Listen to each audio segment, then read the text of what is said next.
और उसके अगले साल 1948 में, वर्ष 1948 में, इसमें केदारनाथ शब्द जोड़ दिया जाता है। तो इसके बाद इसका पूरा नाम हो जाता है बद्रीनाथ केदारनाथ टेम्पल कमेटी, और रूल चलता है बद्रीनाथ। इसके साथ साथ हम लोगों ने देखा था पिंक पार्क देहरादून में खुला हुआ है। साथ ही साथ अब पिंक पार्क क्या है, महिलाओं के लिए सारी सुविधाएं एक जगह में रख दी जाएंगी, साइबर से रिलेटेड और सारी चीजें जो हैं वो सब एक जगह में। नेक्स्ट, जीआई टैग गैलरी कहां खुली, ये मैं पीसीएस के इंटरव्यू में था इस बार, तो उस टाइम पे भी मुझसे ये कुछ क्वेश्चंस पूछे गए थे, डिजास्टर मैनेजमेंट को आप कैसे मैनेज करेंगे, तो उस समय की मैं आपको तो यार सभी को first of all good morning. वाह, कैसे हैं आप लोग? नाइस, मैं भी अच्छा हूँ यार, बिल्कुल फ्रेश। 1 अगस्त में आप सभी लोगों का स्वागत है। करंट अफेयर्स का डे है हमारा आज हम लोग उत्तराखंड की करंट अफेयर्स अगले 1-1.5 घंटे में कवर करने वाले हैं, जितना भी पिछले जुलाई में हुआ है, और बहुत इंपॉर्टेंट इवेंट्स और उनके साथ साथ जो स्टैटिक फैक्ट्स हैं वो भी सारे के सारे हम लोग कवर करने की कोशिश करेंगे। सबसे पहले तो मैं श्रद्धांजलि देना चाहूँगा उन सभी नीट परीक्षा में जिन बच्चों ने, जिन छात्रों ने अपनी जान गंवाई पेपर लीक के कारण। भगवान उनको उत्तम लोक प्रदान करे और उनके परिवार को इस दुख की घड़ी में इस दुख को सहने की पूरी शक्ति दे। साथ ही साथ असम में जो बाढ़ आई हुई है उन सभी पीड़ित परिवारों के लिए भी जो है आत्मिक शांति, मैं उसके लिए प्रार्थना करूंगा भगवान से। गुजरात में भी आपदा आई हुई है, उस आपदा में जो भी प्रभावित परिवार हैं और साथ ही साथ जिन्होंने अपनी जान गंवाई है उनकी आत्मा की शांति के लिए भी मैं ईश्वर से प्रार्थना करता हूँ। बच्चों, ये जो अभी इस टाइम पे डिजास्टर चल रहा है, मॉनसून सीजन चल रहा है, इसके लिए मैं आपको 2-3 इंस्ट्रक्शंस देना चाहता हूँ। इसमें सबसे पहला ये है कि आप अननेसेसरी कोई भी ट्रैवल इस बीच में ना करें, क्योंकि उससे होगा क्या, लाइफ लॉस का खतरा है। मैं आपको ऑनेस्टली बोलूँगा इस चीज़ को, क्योंकि उत्तराखंड डिजास्टर के लिए प्रयास तो बहुत कर रहा है, लेकिन हम लोग उतने प्रिपेयर नहीं हैं इस टाइम पे। यहाँ पर लैंडस्लाइड की इवेंट्स हद से ज़्यादा देखने को मिलती हैं। 4 बारिश हुई, 4 दिन बारिश लगातार अगर हुई नहीं तो आप पूरी की पूरी रोड को बहता हुआ देखेंगे। कई सारे गांव ऐसे हैं जहां घरों के आगे आंगन पूरे बह गए हैं। बहुत ज़्यादा बुरे हाल चल रहे हैं। तो आप सितंबर में जब मौसम पूरा क्लीन हो जाए उस टाइम पे चले जाइएगा। कुछ टाइम के लिए सारी चीज़ों को इग्नोर करें और अपनी दोस्ती करें पुस्तकों के साथ, क्योंकि रिसेंटली आप सभी को पता है 21 जुलाई 2026 को एक बैठक हुई थी देहरादून में कार्मिक विभाग के अंदर, और वहाँ पर ही घोषणा की गई कि हम जो नई भर्तियाँ इसी 2026 में आने वाली हैं। और शायद मैंने आप लोगों को नोटिफिकेशन वाला PDF शेयर भी कर दिया था, आप लोगों के ग्रुप पर आप लोगों ने देखा भी होगा। तो मैं आपको इतना कहूँगा कि आप फिलहाल के लिए, इस टाइम के लिए जितना भी ट्रैवल है उसको अवॉइड करें, क्योंकि आए दिन जो है रोड के धंसने की, गाड़ियों के गिरने की घटनाएं सामने आ रही हैं, और लाइफ लॉस जो है बहुत ज़्यादा हो रहा है उत्तराखंड में भी खासकर, क्योंकि उत्तराखंड अंडर कंस्ट्रक्शन है और यहाँ पर जो है हैजार्डनेस अभी आपदा की हद से ज़्यादा देखने को मिल रही है। अभी हम इसके बारे में करंट अफेयर्स वाले एक टॉपिक में इस पर बात करेंगे। दूसरा जो पॉइंट मैं आपको बताना चाहता हूँ वो ये है कि उत्तराखंड में इस टाइम पे बहुत ज़्यादा आतंक चल रहा है जंगली जानवरों का। जैसे तेंदुआ है, आपने देखा होगा गाँव में ग्रुप में तेंदुए आ रहे हैं, और आपने बहुत सारी वीडियोज़ इस पर देखी होंगी। दिन रात लगातार जो है लोग दहशत में हैं। और अभी अपने अल्मोड़ा ज़िले की बात करें जहाँ पे मैं रहता हूँ, उसके जस्ट सामने तेंदुआ आराम से बैठा हुआ था। दिन में तक तेंदुए छत में आके आराम से बैठे हुए, कई सारी ऐसी वीडियोस वायरल हुई हैं। तो प्लीज़ बी प्रिपेयर्ड। गांव में भी, घरों में भी सबको इस चीज़ के लिए अवेयर करें।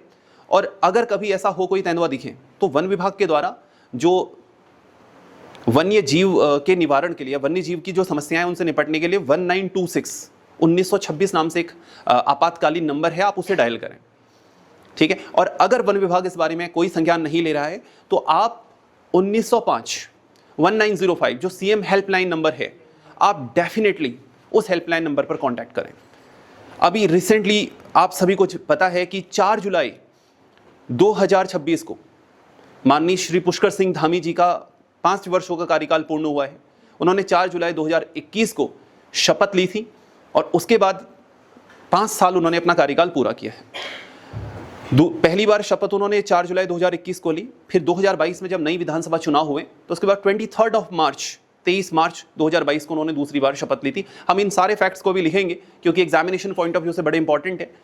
तो ये कुछ जानकारियां थी जो आपको देनी बहुत ज़्यादा जरूरी थी। नीट परीक्षा में जो बवाल हुआ आप सभी लोग जानते हैं। दिल्ली के अंदर इतना सब कुछ हुआ, और अल्मोड़ा में भी इसको लेकर आंदोलन हुआ। पूरे देश भर में इसको लेकर बात निकल के आई, क्योंकि परीक्षा लीक ऑब्वियस ही बात है, हमारा राज्य जो है बहुत ज़्यादा जूझा हुआ है इससे। हम लोग आंदोलनों में रहे, आप सभी लोग जानते हैं 2021 2022 के आंदोलनों में हम लोग सक्रिय रहे। तो इसी क्रम में जो है सरकार ने फिर 2023 में उत्तराखंड के लिए भी नकल विरोधी कानून जो है उत्तराखंड सरकार लेकर आई। और इस नकल विरोधी कानून के बहुत कड़े प्रावधान हैं।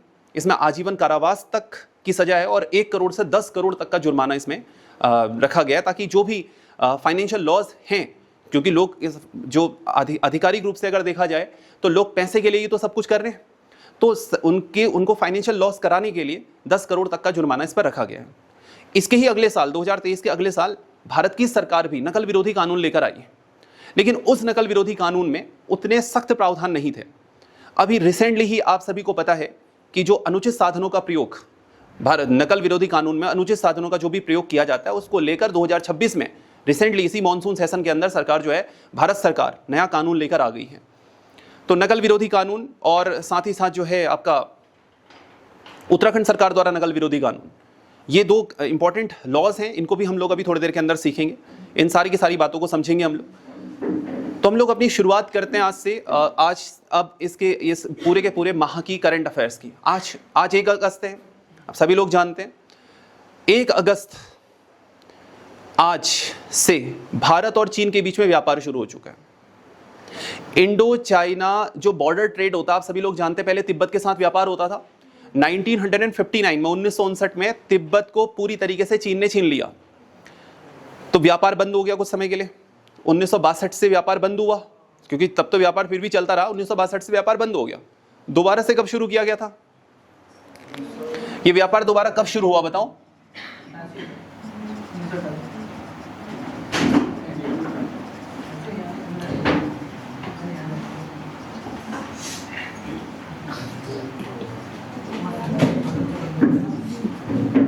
मंथ है जुलाई का। और इसमें मेनली हम लोग जो करंट अफेयर्स पढ़ रहे हैं वो आपकी उत्तराखंड को स्पेसिफिकली फोकस करते हुए पढ़ेंगे। मैं कोशिश करूंगा 1 से 15 जुलाई तक क्रमवार चलता रहूं, डेट बाय डेट आपके साथ चलता रहूं, लेकिन उसके बाद हमें कुछ ऐसी डेट्स मिलती नहीं है तो हम रैंडम करंट अफेयर्स को देखेंगे। तो जो डेट थी आपकी, मतलब जो ईयर था, जो शुरू किया गया था ट्रेड, वो 1992 था। 1992 से रिस्टोर किया गया। 1981 में कैलाश मानसरोवर यात्रा को कंटिन्यू किया गया था। तो ये ध्यान रखिएगा आप लोग, ठीक है? तो बात समझना, वहीं से शुरुआत करते हैं। 1 अगस्त से शुरुआत करते हैं। पिथौरागढ़ में, यहां पर धारचूला ब्लॉक में जाएंगे आप लोग तो यहां पर एक स्थान पड़ता है, इसका नाम है गुंजी। 1 साल तिब्बत के लोग यहां गुंजी आते हैं और 1 साल पिथौरागढ़ से लोग या पिथौरागढ़ से या भारतीय व्यापारी जो है यहां तिब्बत के ताकला खाल में जाते हैं। तो ये ताकला खाल मंडी आपको देखने को मिलेगी इसी तिब्बत रीजन में। और मैंने आप लोगों को यह भी बताया था कि उत्तराखंड का जो नॉर्दर्न पार्ट है, उत्तराखंड के 3 जिले अंतर्राष्ट्रीय सीमा बनाते हैं। ये उत्तरकाशी है, दूसरा कौन सा मिलेगा, और तीसरा मिल जाएगा पिथौरागढ़। ये तिब्बत के एक नगारी प्रांत से, या नगारी जिला कह दिया जाता है वहां पर इसको, ये नगारी से इसको, ये जिला भी है और वहां का एक छोटा सा प्रोविंस भी, वहां पर सिस्टम ही दूसरा चलता है। आप नगारी से सीमा लगाते हैं, इतना समझ लीजिएगा। और यहां पर को इस वाली जगह में है ताकला खाल मंडी। तो हमारे उत्तराखंड से व्यापारी ताकला खाल जाते हैं, 3 से 4 महीने यहाँ व्यापार करके आते हैं और फिर वापस आते हैं। और ये व्यापार जो है आज से शुरू हुआ है 1 अगस्त 2026 से। तो 1 अगस्त की मैंने आप लोगों को एक जानकारी दी। अब मैं शुरुआत करूंगा, वापस आता हूं 1 जुलाई से। 1 जुलाई 2026 से अपनी कहानी को हम लोग शुरू करने वाले हैं। मेरे पास समय इतना नहीं रहेगा कि मैं आप लोगों को लिखाऊं यहां पर, तो आप साथ साथ में इसको सब नोट भी करते रहिएगा। हमने आज से व्यापार शुरू हुआ है, कौन सी मंडी से व्यापार शुरू हुआ है बताओ आपका? तकला खाल नहीं, ताकला खाल। ताकला खाल उत्तराखंड राज्य सरकार के द्वारा एक नया अधिनियम अभी लाया गया, या नए अधिनियम को अभी लागू किया गया। उत्तराखंड राज्य अल्पसंख्यक शिक्षा अधिनियम। मैं लिखूंगा हिंदी में, लेकिन इंग्लिश में पैरेलली ट्रांसलेट करता रहूंगा, ताकि जो इंग्लिश वाले बच्चे या इंग्लिश मीडियम में जो तैयारी कर रहे हैं उनके लिए भी सही हो। Uttarakhand state minority education act अभी हाल ही में लाया गया। हाल ही में लाया क्या गया, हाल ही में इसको लागू किया गया, और लागू करने की जो तिथि है वो है 1 जुलाई 2026। 1 जुलाई 2026 को इसको लागू कर दिया गया, और इसके लिए एक प्राधिकरण या एक अथॉरिटी बनाई गई है। उत्तराखंड राज्य अल्पसंख्यक शिक्षा प्राधिकरण इसका नाम रखा गया है।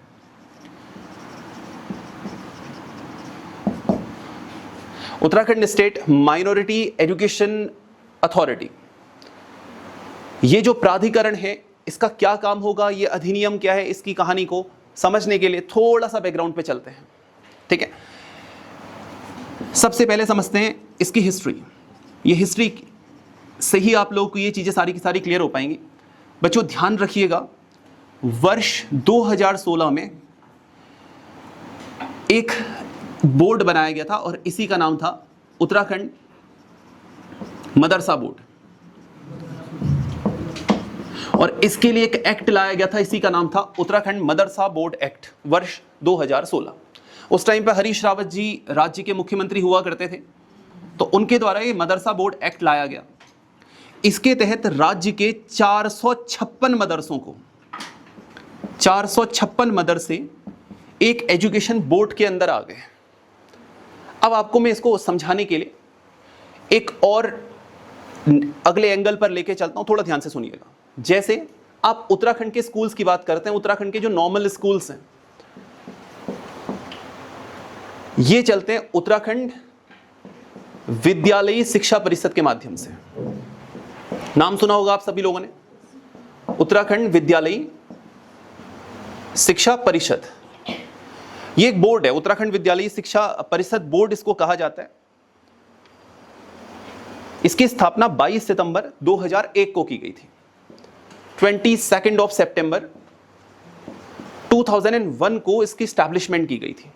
ठीक है, ये क्या करता है, राज्य सरकार के जितने भी स्कूल्स हैं उन सभी को इस एजुकेशन बोर्ड से मान्यता लेनी होती है, तभी जाकर वो एक ऑथेंटिक स्कूल कहलाएगा। मान के चलो हमारा एस्पिरेंट संस्थान है, ये स्कूल बनना चाहता है कल के दिन में, तो उसको क्या करना पड़ेगा, उत्तराखंड विद्यालयी शिक्षा परिषद से अनुमति लेनी पड़ेगी, मान्यता प्राप्त करनी पड़ेगी, तब जाकर वो एक स्कूल कहलाएगा। इसकी स्टैब्लिशमेंट कब हुई है, अगर आपसे पूछा जाता है 22 सितंबर 2001। लेकिन बाद में, मतलब क्योंकि पहले उत्तरांचल विद्यालयी शिक्षा बोर्ड था, 1 जनवरी 2007 को आप सभी लोगों को पता है इसका नाम उत्तराखंड हो गया। वर्ष 2008 में इसका पुनर्गठन किया गया था। इसका पुनर्गठन किया गया वर्ष 2008 में, रीस्टैब्लिशमेंट इसका 2008 के अंदर किया गया, और इसकी जो तारीख है वो है 11 दिसंबर की। 11 दिसंबर 2008 को इसका पुनर्गठन किया गया।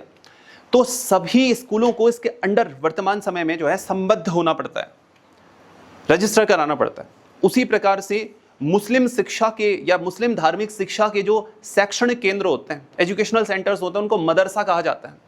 तो अगर किसी मदरसा को बनना था, या मदरसा जो है धार्मिक शिक्षा के संस्थान है, तो उनके लिए उनको क्या होना था, एक मदरसा बोर्ड एक्ट के अंडर मदरसा बोर्ड बना और उसमें रजिस्टर होना था। वो रजिस्टर इसके माध्यम से होते थे। इसके बाद वर्ष 2019 में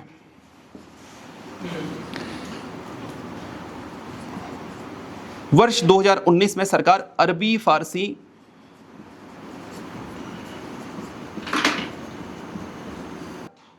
फारसी मदरसा रेगुलेशंस लेकर आई, विनियम लेकर आई। विनियम का एक मतलब समझ लो आप लोग कि सरकार जो है कैसे रूल्स एंड रेगुलेशंस मदरसों के लिए चलाएगी, तो 2019 में आए। अब इन संस्थाओं का मुख्य उद्देश्य मैंने आपको बता दिया, जो मुस्लिम धार्मिक शिक्षा के सेंटर्स हैं उनका रजिस्ट्रेशन कराना था, किस पर, इस मदरसा बोर्ड के अंदर। बाकी जो और माइनॉरिटीज या अल्पसंख्यक हमारे राज्य के अंदर हैं, अल्पसंख्यक कौन कौन से हमारे राज्य के अंदर, देखो मुस्लिम्स हैं, सिख मिलेंगे, ईसाई मिलेंगे, जैन बौद्ध पारसी, जैन भी हैं, जो बुद्धिस्ट मिलेंगे वो भी हैं, और पर्शियंस भी हैं। इसको पारसी कम्युनिटी कह देते हैं हम लोग सीधे, तो पारसी समुदाय, ये 6 समुदाय हैं। अब ये जो बोर्ड एक्ट बना था, या जो बोर्ड बना था, वो केवल मुस्लिम समुदाय के लिए था, उनके 456 मदरसे बोर्ड्स के लिए था। क्या किया गया, इस व्यवस्था को पूरी तरह बदल दिया गया। ये इस बोर्ड में क्या होता है, 456 जो मदरसे हैं, इसमें केवल और केवल धार्मिक शिक्षा दी जा रही थी। अब ठीक है, मदरसा वैसे भी धार्मिक शिक्षा के केंद्र ही है, ऐसे बौद्ध मठ है वो धार्मिक शिक्षा के केंद्र है, ऐसे हिंदू मठ है वो धार्मिक शिक्षा के केंद्र है।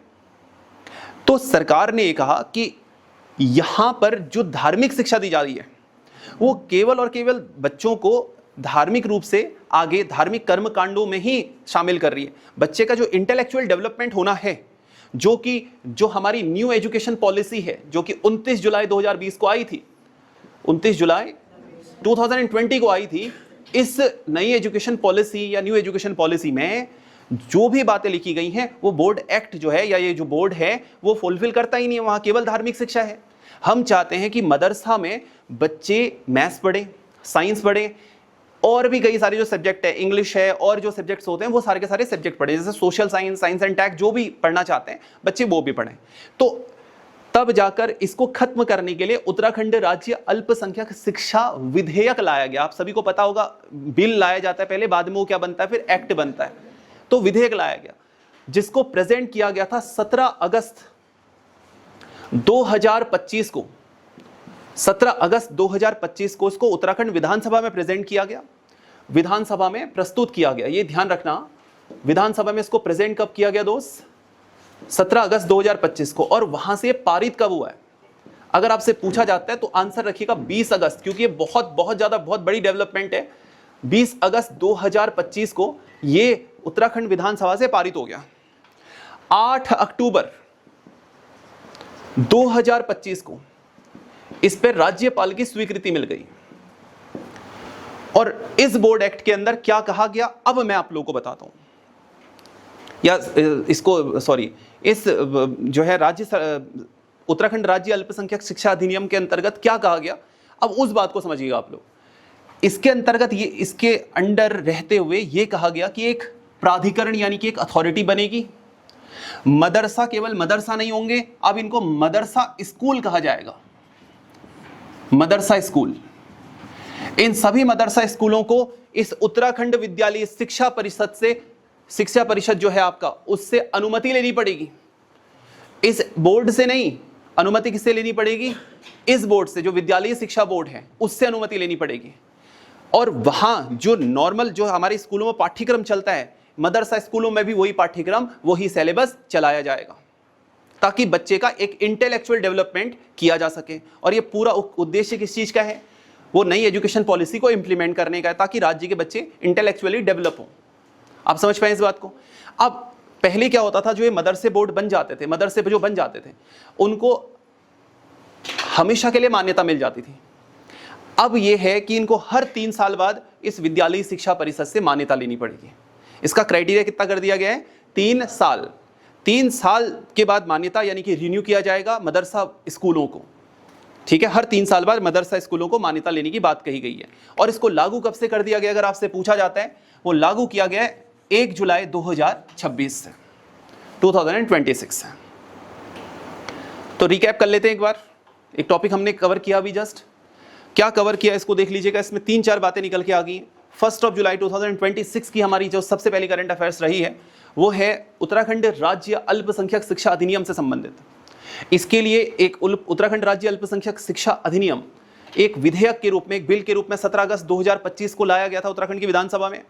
मॉनसून सेशन चल रहा था, बहुत भयानक हंगामा हुआ उस टाइम पे, फिर बाद में इसको पारित कर दिया गया 3 दिन के बाद 20 अगस्त 2025 को। इसको राज्यपाल के पास स्वीकृति के लिए भेजा गया।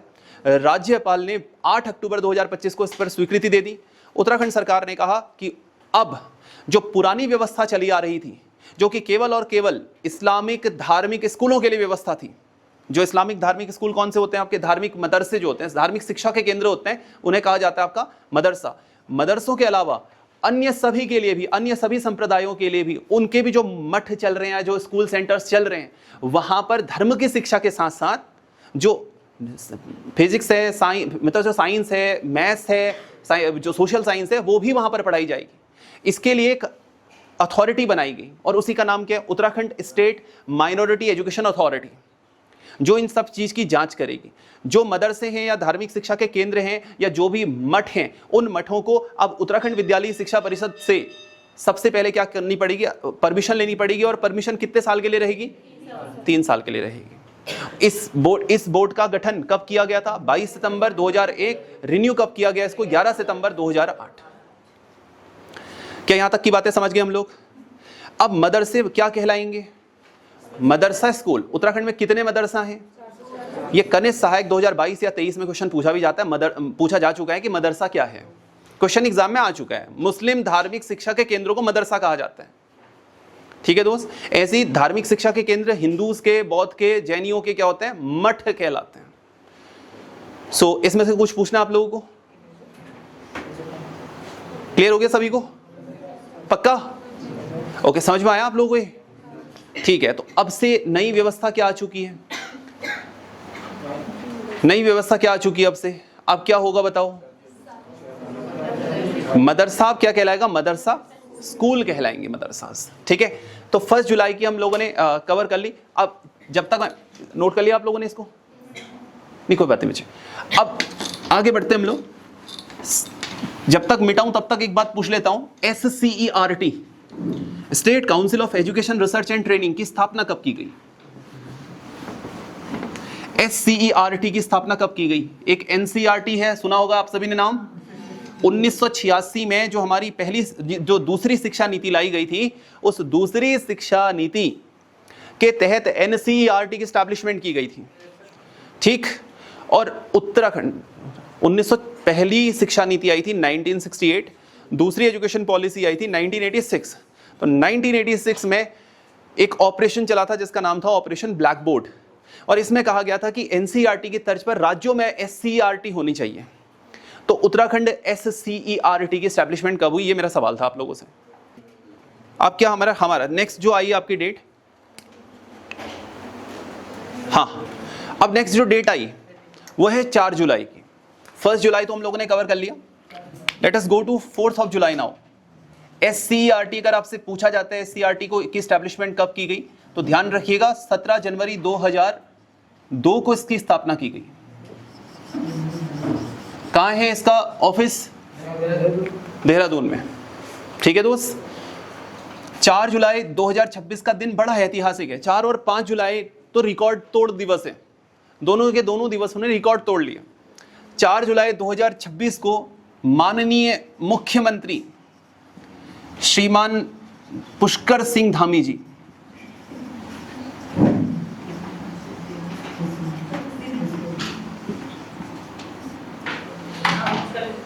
पांच साल पूर्ण करने वाले उत्तराखंड राज्य के दूसरे मुख्यमंत्री बन गए। उत्तराखंड राज्य के कौन से नंबर के? दूसरे मुख्यमंत्री बन गए। आज 1 अगस्त है और 1 अगस्त को ये टाइम हो गया टोटल 5 years 28 days। 5 साल 28 दिन का कार्यकाल इन्होंने पूर्ण किया है और अब ये कुछ ही दिनों में सबसे लंबे समय तक मुख्यमंत्री का पद धारण करने वाली व्यक्ति बन जाएंगे। इससे पहले सबसे लंबा समय कार्यकाल किसका रहा है? श्री नारायण दत्त तिवारी जी का, वर्ष 2002 से लेकर वर्ष 2007 तक। ठीक, माननीय श्री पुष्कर सिंह धामी जी ने 2 बार उत्तराखंड के मुख्यमंत्री के रूप में शपथ ली है। आप सभी को पता है कि शपथ पहली बार ली गई थी 4 जुलाई 2021 को, फिर इसके बाद इलेक्शंस हुए 2022 में 5वीं विधान। ठीक है, तो 4 जुलाई 2021 को पहली बार शपथ ली। इसके बाद 23 मार्च 2022 को दूसरी बार उन्होंने शपथ ली। कौन से नंबर के मुख्यमंत्री बने बताओ? 12th नंबर के। 12वें मुख्यमंत्री उत्तराखंड राज्य के श्री पुष्कर सिंह धामी जी। इसको ध्यान रखिएगा आप लोग।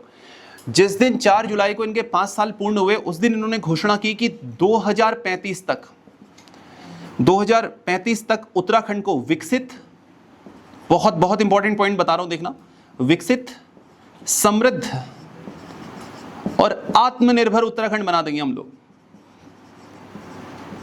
तो कल के दिन में आपसे प्रश्न पूछ लिया जाएगा कि developed, prosperous and self reliance state या विकसित, समृद्ध और आत्मनिर्भर राज्य बनाने का लक्ष्य कब तक का रखा गया है? कब तक का रखा गया है? तो उत्तर क्या रहना चाहिए आप लोगों का? वर्ष 2035 तक। 2035 तक पूर्ण विकसित राज्य बनाने का लक्ष्य रखा गया है। इसके साथ साथ 4 जुलाई को ही एक सेवा पखवाड़ा शुरू किया गया। सेवा पखवाड़ा, इस सेवा पखवाड़ा के अंतर्गत यह कहा गया कि हम 15 दिनों तक 15 डेज तक हर जिले, हर ब्लॉक, हर तहसील में जाएंगे। लोगों की जो लोकल प्रॉब्लम्स हैं, लोगों के अगर डॉक्यूमेंट्स नहीं बन रहे हैं, उनकी जो भी जन समस्याएं हैं, उनका समाधान वहीं निकालेंगे। और अभी हाल ही में इस सेवा पखवाड़े की रिपोर्ट आई है और इसमें बताया गया है कि 78% समस्याओं का समाधान स्थानीय स्तर पर कर दिया गया है। अभी परीक्षा की दृष्टि से इंपॉर्टेंट नहीं है, बट ये बातें भी निकल के आ रही हैं। तो 4 जुलाई की तिथि बड़ी महत्वपूर्ण है, आप लोग इसको ध्यान रखिएगा। इनके 5 साल के कार्यकाल में बहुत सारे कुछ बड़े काम भी हुए हैं। मैं सिंपल बोल रहा हूं, आप लोग बाद में इसको पढ़ भी लीजिएगा। जैसे सशक्त भू कानून उत्तराखंड के अंदर आया, 11 जिलों में इसको लागू किया गया। नकल विरोधी कानून आया, वो भी इंपॉर्टेंट है। आप कितना इंप्लीमेंट हो रहा है वो बहुत जानना जरूरी है। 27 जनवरी 2025 को समान नागरिक संहिता लागू की गई। 38वें राष्ट्रीय खेलों का आयोजन किया गया। कब से कब तक हुए थे? 28 जनवरी से 14 फरवरी तक हुए थे। आप सभी को पता होगा इसके बारे में। ऑपरेशन कालनेमी चलाया गया। इसके साथ साथ बहुत सारी योजनाएं इस बीच में चलाई गई, तो आप लोग जरूर उनको चेक करते रहिएगा, ठीक है। ग्रामीण क्षेत्रों में, लोकल एरियाज के अंदर क्या क्या डेवलपमेंट हुआ, ये आपको सब पता होना चाहिए। 4 जुलाई को था शनिवार 2026, 5 जुलाई को रविवार था और 5 जुलाई को भी एक रिकॉर्ड टूटा। और क्या रिकॉर्ड टूटा? रिकॉर्ड टूटा लेफ्टिनेंट जनरल गुरमीत सिंह, जो कि वर्तमान समय में माननीय श्री राज्यपाल महोदय हमारे,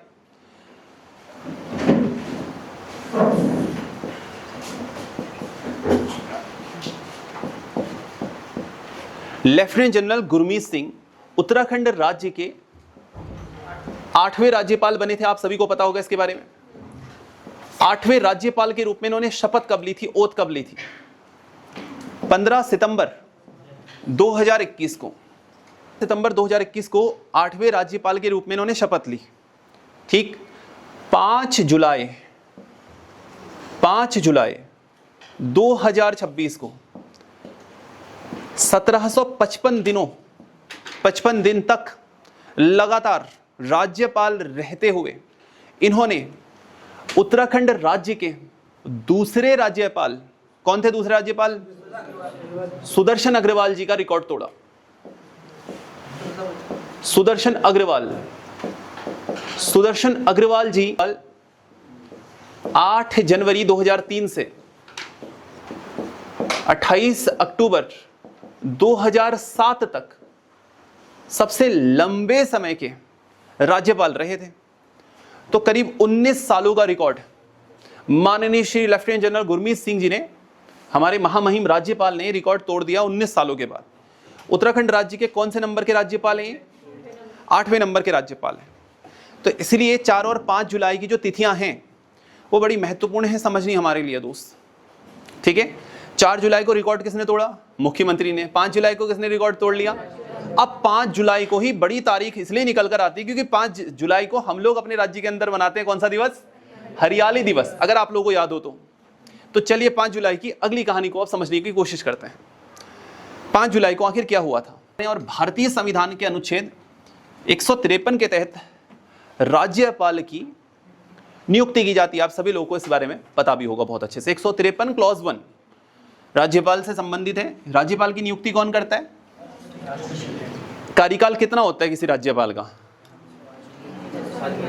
राज्यपाल का कार्यकाल कितने वर्षों का होता है? राज्यपाल का कार्यकाल राष्ट्रपति के प्रसाद पर्यंत निर्भर करता है। और मैंने उनके कार्यकाल में आपको बताया भी था कि वो कार्यकाल अधिकतम 5 वर्षों का हो सकता है। वैसे राष्ट्रपति के प्रसाद पर्यंत रहेगा, लेकिन एक बार में वो अधिकतम कितने समय तक रह सकते हैं? एग्जैक्टली। आगे बढ़ते हम लोग। 5 जुलाई की मैंने आप लोगों से बात की। अब मैं चाहूंगा आप थोड़ा सा ज्यादा फोकस कीजिएगा क्योंकि ये बहुत स्पेसिफिक डेटा आप लोगों के पास आने वाला है, तो आप लोग का थोड़ा सा अटेंशन चाहिए बच्चों यहां पर। 5 जुलाई 2026 को हम लोग सेलिब्रेट करते हैं एक दिवस जिसका नाम है हरियाली दिवस।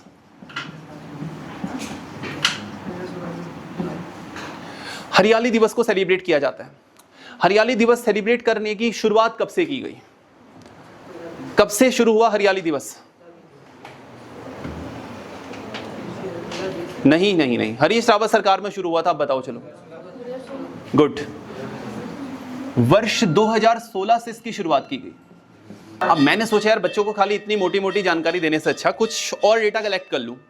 तो मैंने कुछ रिसर्च किया तो मुझे अचानक से ना उत्तर प्रदेश की एक वेबसाइट मिली और वहाँ पर यह बताया गया कि उत्तर प्रदेश सरकार ने उत्तराखंड के क्षेत्रों में वृक्षारोपण कार्यक्रम चलाने के लिए, मतलब कि जो प्लांटेशन होता है, प्लांटेशन प्रोग्राम के लिए उन्होंने क्या किया, 1987 में वृक्षारोपण कार्यक्रम शुरू किया और उसका नाम था हरियाली उत्सव। उत्तराखंड के लिए एक हरियाली उत्सव उत्तर प्रदेश की सरकार ने शुरू किया था वर्ष 1987 से और 13 सालों तक, वर्ष 2000 तक ये चलता रहा। 2000 के बाद ये बंद हो गया, राज्य बन गया हमारा। उस टाइम पे हमारे पास उतना फंड था नहीं, तो 2016 में उत्तराखंड सरकार ने 5 जुलाई की तारीख को हरियाली दिवस के रूप में चुना और बोला इसमें हम क्या करेंगे, प्लांट्स लगाएंगे, यानी कि पौधे लगाएंगे। अब एक बात थोड़ा सा ध्यान से सुनना, इस बार रिकॉर्ड कायम किया है इस हरियाली दिवस ने, ठीक है। इसमें बोला गया कि हम लोग क्या करेंगे, एक साथ 10 लाख पौधे लगाएंगे। एक साथ कितने प्लांट्स यानी कि प्लांटेशन करेंगे, 10 लाख पौधों का प्लांटेशन करेंगे। 5 जुलाई से एक माह पीछे आओ, तारीख क्या पड़ती बताओ, बोलो। 5 जून 2024 को एक अभियान शुरू किया गया था, इसका नाम है एक पेड़ मां के नाम अभियान। याद होगा आप लोगों को, एक पेड़ मां के नाम अभियान। इस एक पेड़ मां के नाम अभियान के तहत उत्तराखंड सरकार के द्वारा 2029 तक कितने पौधे लगाने का लक्ष्य रखा गया है, बताइए। 2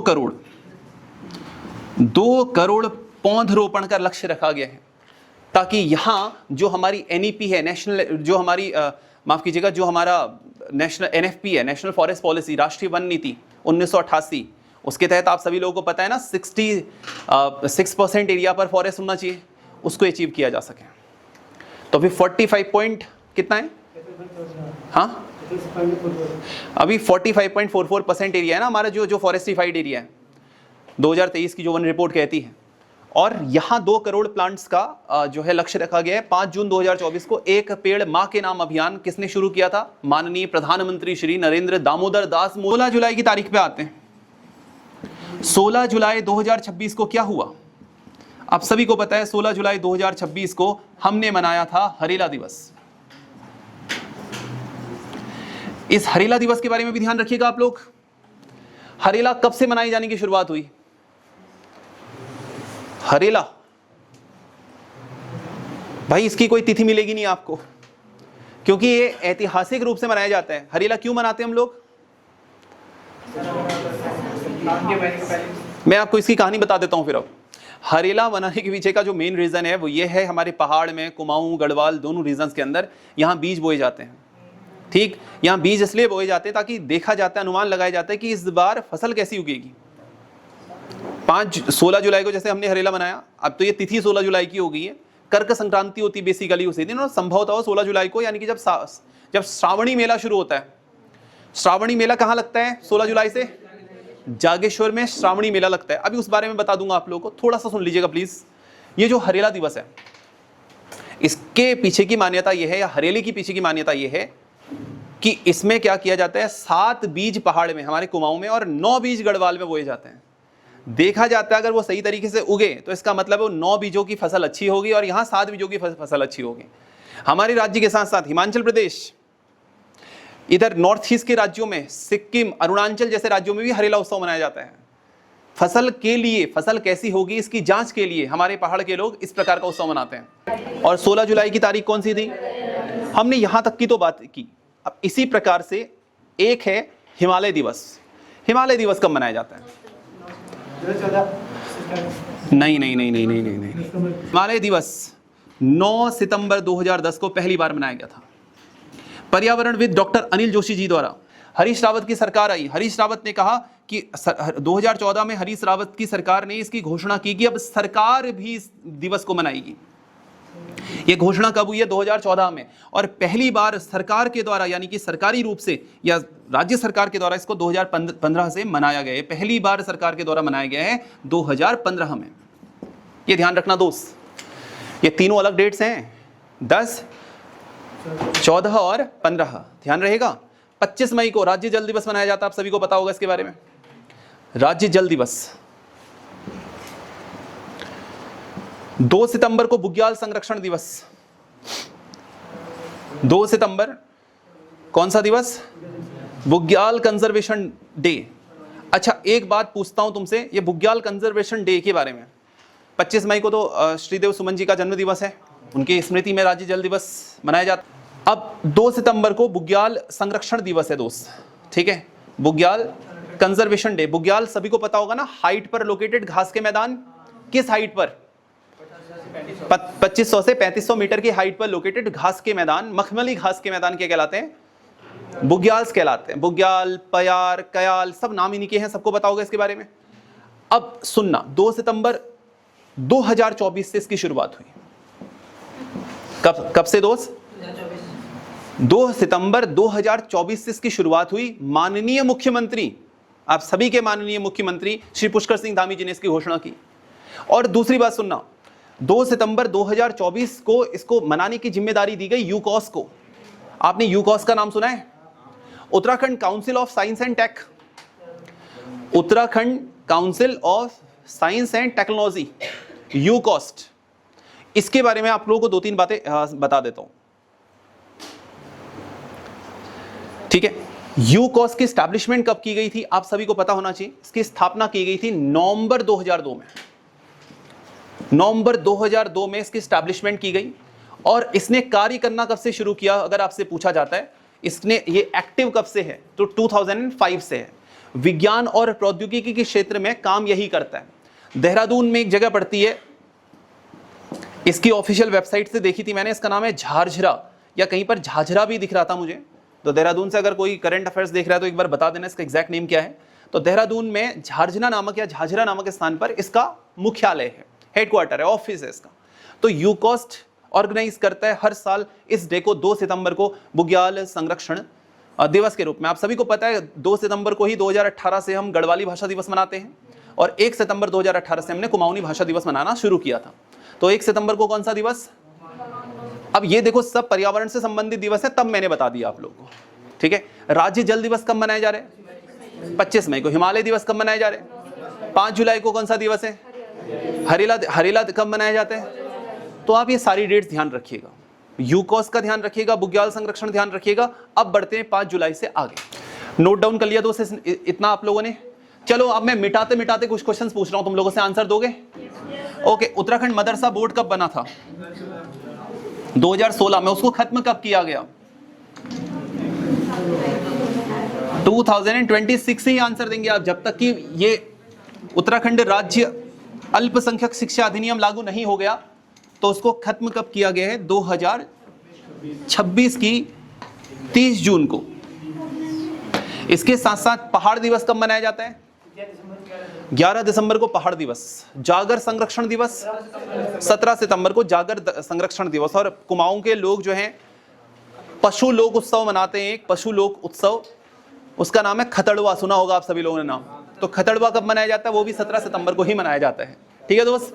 ये उत्तराखंड का मैप बनाया हमने, और ये है टनकपुर, एक जगह पड़ती है यहाँ पे टनकपुर। टनकपुर से अब थोड़ा सा साउथ में बना रहा हूं, आप ध्यान से सुनना। इस टनकपुर से एक रेल लाइन को शुरू किया गया है महाराष्ट्र में नांदेड़ तक,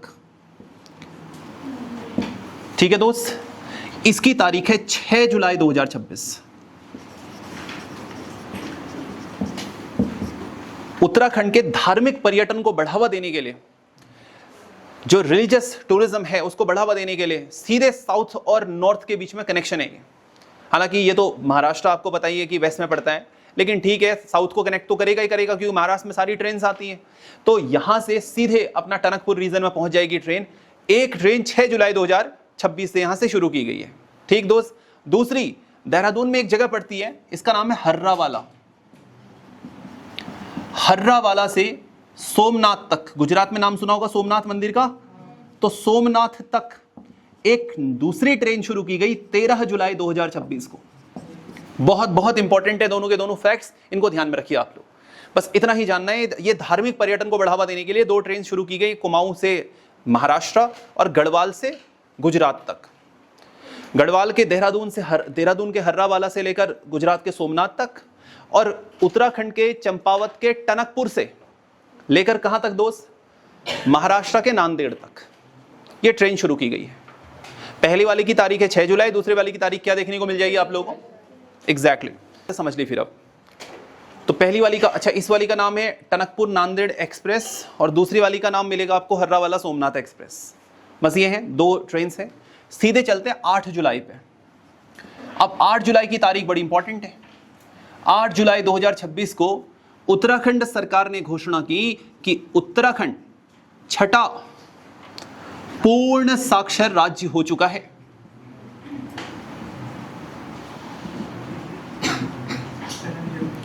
अब आप सभी लोग एक एस्पिरेंट हैं, एक एस्पायरेंट या एक एस्पिरेंट के मस्तिष्क में इस बात को घर करना चाहिए, ये प्रश्न उठना चाहिए कि अगर ये छठा पूर्ण साक्षर राज्य है, बना 8 जुलाई 2026 को है, तो इससे पहले 5 कौन रहे।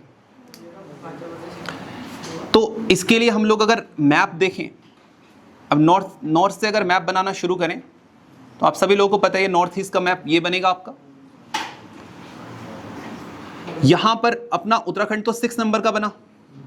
इससे पहले जो 5 थे उनका क्रम तो रहने दीजिएगा, बस ध्यान रखिएगा। हिमाचल प्रदेश 1, दूसरा ये मिलेगा आपको सिक्किम।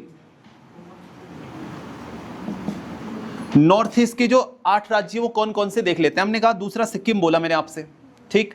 अब यहां पे सेंटर पे रख लीजिए आप लोग असम को। ये असम है आपका। असम के बाद देखो मैंने आपको शॉर्ट में बताया था, ये है अरुणाचल, ये है नागालैंड, मणिपुर, और ये कौन सा आ गया आपका मिजोरम, और ये वाला कौन सा बताओ त्रिपुरा। इसके जस्ट ऊपर कौन सा मिलेगा दोस्त, मेघालय।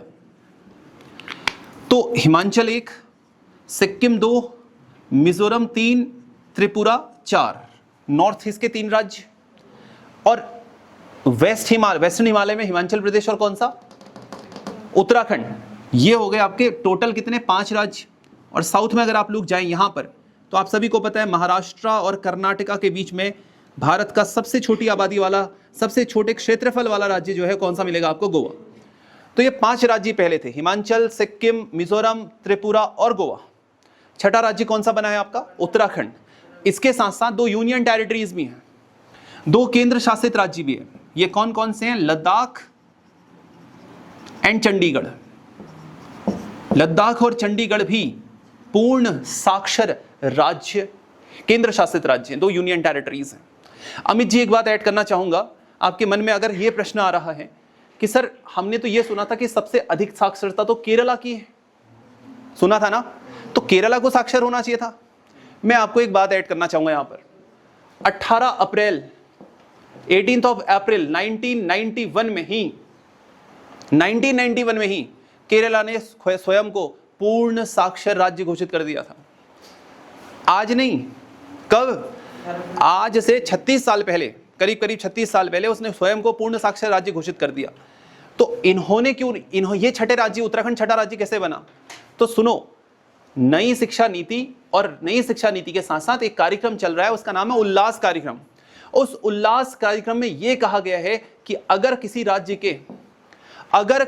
के 15 साल से ऊपर वाले बच्चे 95% साक्षर हैं, कितने, 95% से ऊपर साक्षर हैं, तो उसको पूर्ण साक्षर घोषित करो।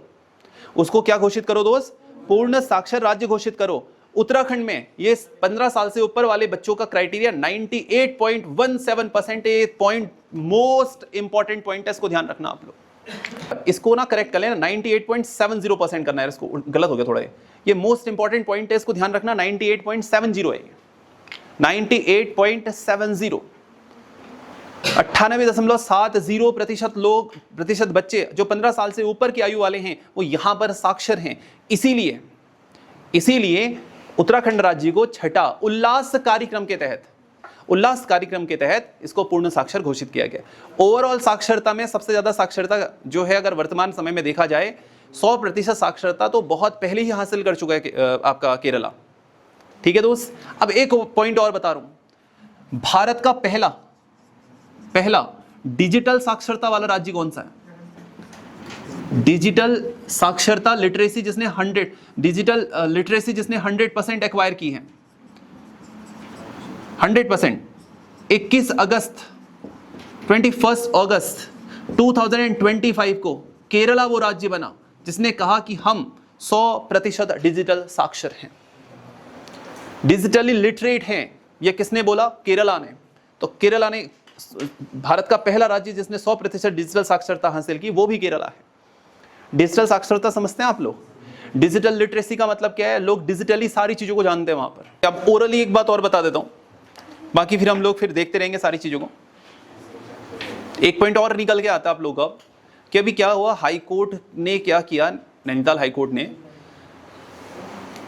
राज्य मानव अधिकार जो स्टेट ह्यूमन राइट्स कमीशन है उनके सचिव को एक नोटिस पकड़ाया। कुछ समस्याएं चल रही थी ह्यूमन राइट्स को लेकर।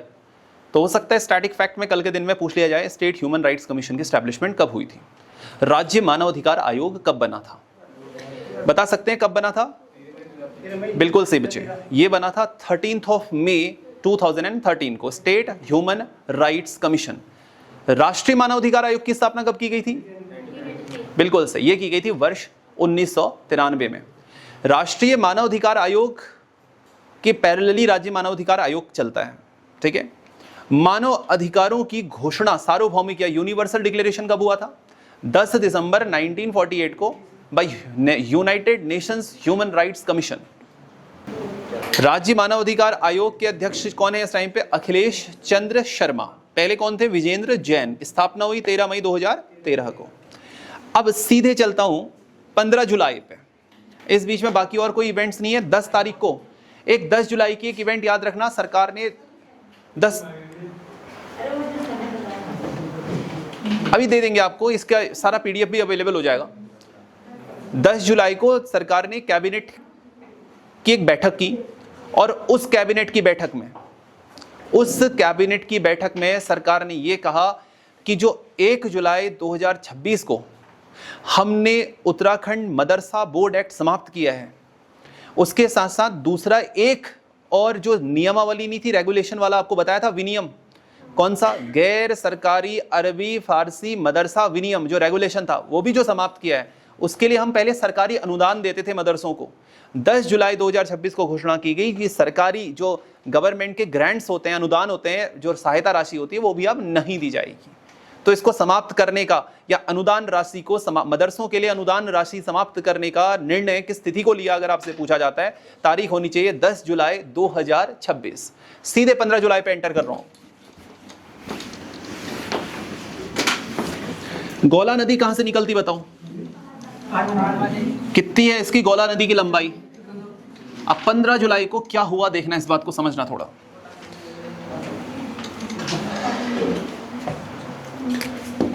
जुलाई 2026 को एक डिसीजन आया कोर्ट का कि नैनीताल हाई कोर्ट को हल्द्वानी शिफ्ट करो। नैनीताल हाई कोर्ट को हल्द्वानी शिफ्ट करो और हल्द्वानी में भी इसको गोलापार में शिफ्ट करो। तो फाइनल डिक्लेरेशन किस तारीख को हो चुका आज की डेट में? अब 15 जुलाई 2026 को फाइनली बोल दिया गया है कि नैनीताल हाई कोर्ट गोलापार जाएगा। रीजन क्या है इसका? जब आप नैनीताल की जियोग्राफी देखते हैं तो आप सभी को पता है नैनीताल में कंस्ट्रक्शन ना पूरी तरह बंद है सर अब, क्योंकि नैनीताल एक बहुत ही फ्रेजाइल इकोसिस्टम के अंदर चल रहा है। कुमाऊं में सबसे ज्यादा फॉरेस्ट डेंसिटी आपको नैनीताल के अंदर देखने को मिलेगी वैसे, और कुमाऊं में सबसे ज्यादा वन क्षेत्र भी आपको नैनीताल में मिलेगा। गढ़वाल में सबसे ज्यादा वन क्षेत्र, या पूरे उत्तराखंड में सबसे ज्यादा वन क्षेत्र आपको पौड़ी गढ़वाल में देखने को मिलेगा। जो नैनीताल वाला क्षेत्र है, यहां पर एक तो लैंडस्लाइड की घटनाएं बहुत ज्यादा होती हैं, और साथ ही साथ यहां पर टूरिज्म इतना ज्यादा है, टूरिस्ट इतना ज्यादा यहां पर आता है कि नैनीताल टूरिस्ट के दबाव को सहन नहीं कर पा रहे। और इतनी बड़ी संस्था जो कि न्याय की सबसे बड़ी, न्याय का संस्थान एक तरीके से, वो न्याय देने वाली संस्था है, राज्य के 1 करोड़ लोग उस पर निर्भर हैं। ऐसी स्थिति में ऐसी जगह पर हाईकोर्ट को रखना वर्तमान समय में एक बड़ी चुनौती बन चुका है, क्योंकि वहाँ पर मतलब नगर में इस चीज़ का दबाव बहुत ज़्यादा बढ़ रहा है, क्योंकि अगल बगल के लोग आते हैं, तो जो वास्तविक रूप से न्यायालय जाना चाहते हैं वो लोग वहाँ सही तरीके से, या जो उनकी रीच वहाँ पर होनी चाहिए वो नहीं हो पा रही है। इसलिए सरकार ने कहा हम लोग क्या करें, इस पूरे के पूरे दबाव को खत्म करने के लिए न्यायालय से भी इस बारे में कहा गया, तो न्यायालय ने फाइनली परमिट कर दिया 15 जुलाई 2026 को कि इसको कहाँ शिफ्ट किया जाए। तो कल के दिन में आपसे ये प्रश्न पूछा जा सकता है, पहला प्रश्न कॉन्स्टिट्यूशनली पूछा जा सकता है कि हाई कोर्ट की जो एस्टैब्लिशमेंट है वो इंडियन कॉन्स्टिट्यूशन के कौन से आर्टिकल के अंडर की जाती है। तो आंसर क्या रहना चाहिए बताओ? अनुच्छेद 214 के तहत हाई कोर्ट की एस्टैब्लिशमेंट की जाती है। हाई कोर्ट के chief justice of high court, इनकी अपॉइंटमेंट कौन से आर्टिकल के अंडर होती है? 217 क्लॉज 1। आप सभी को पता होगा इसके बारे में। अगर एक एडिशनल फैक्ट ऐड कर देता हूं, chief justice of high court को अगर हटाना है तो 217 क्लॉज 1 सब क्लॉज बी का सहारा लेना पड़ेगा। इसके माध्यम से इनको हटाया जा सकता है, और हटाया वैसे ही जा सकता है जैसे राष्ट्रपति को हटाया जाता है। महाभियोग तो राष्ट्रपति के लिए इस्तेमाल किया गया शब्द है केवल। तो ध्यान रखना, हटाने की प्रक्रिया चीफ जस्टिस को कौन सी आपकी 217 एक बी। लेकिन अगर चीफ जस्टिस की अपॉइंटमेंट होती 217 क्लॉज 1, हाई कोर्ट बनेगा अनुच्छेद 214 और 231। दो राज्यों के लिए एक ही हाई कोर्ट होगा, दो या दो से अधिक राज्यों के लिए एक हाई कोर्ट हो सकता है। कौन सा आर्टिकल कहता है? ये क्वेश्चन भी तो रिसेंटली एग्जाम में पूछा गया था, याद होगा कुछ आप लोगों को। पीवाईक्यूज पक्का देखो, हर रोज देखो, हर बार देखो, जिस टॉपिक को पढ़ रहे हो उससे पहले पीवाईक्यूज देखो कि यार कौन कौन से पीवाईक्यूज आए हुए हैं।